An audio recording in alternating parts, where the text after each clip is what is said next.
Pria ini memperhatikan wajah dan tangannya. Apakah ada yang berubah dengan anggota tubuhnya? Ia takut luka yang disebabkan cakaran zombie itu menjadikannya terkena virus. Karena kehilangan akal sehat, pria ini mengambil senapan, lalu mengarahkan senapan itu ke bawah dagunya, karena ia tak ingin hidup menjadi zombie. Lama ia meletakkan senapan itu di dagunya, hingga ia pun mengantuk. Tiba-tiba, senapan itu memuntahkan pelurunya. Tapi untung, peluru itu tak mengenainya. Ia pun tertawa kegirangan.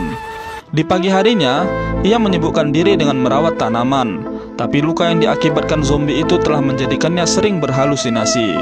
Ia sering mendengar suara-suara aneh di dalam apartemennya. Hal itu membuatnya pusing 7 keliling. Karena tak sabar, ia berteriak sambil bertanya tentang siapa yang melakukan itu.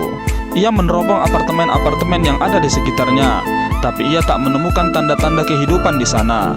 Setelah menerobong dari atas apartemen, ternyata hasilnya sama saja. Lalu ia meninggalkan atap apartemen untuk menenangkan diri.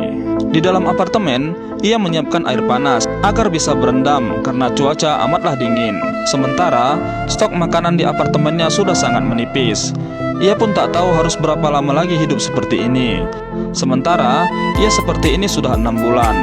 Makanan-makanan seperti ini hanya bisa bertahan baginya selama 1 minggu lagi. Hari-hari pun berlalu. Kondisi di kota ini masih sama seperti hari-hari sebelumnya, seperti saat zombie pertama kali muncul. Bantuan yang diharapkan pun tak pernah datang.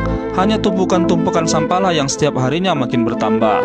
Karena sudah tak tahan lagi, pria ini bermain drum di dalam kamar apartemennya. Ia memukul drum itu dengan keras agar para zombie datang dan mendekat. Para zombie itu pun datang, semakin banyak dan semakin banyak. Seakan kurang puas, ia malah memukul drum itu di luar kamar dan mengejek para zombie.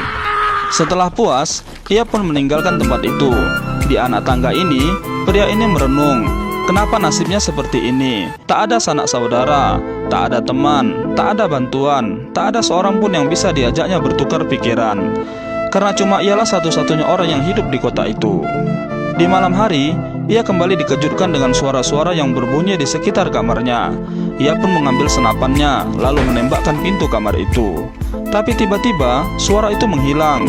Ia pun melihat dari lubang pintu apa yang terjadi. Ternyata, seorang perempuan telah terkena tembakan senapannya. Ia pun menyesal karena telah melakukan tembakan itu. Kira-kira apa yang bakal terjadi berikutnya ya? Mari kita lanjut part.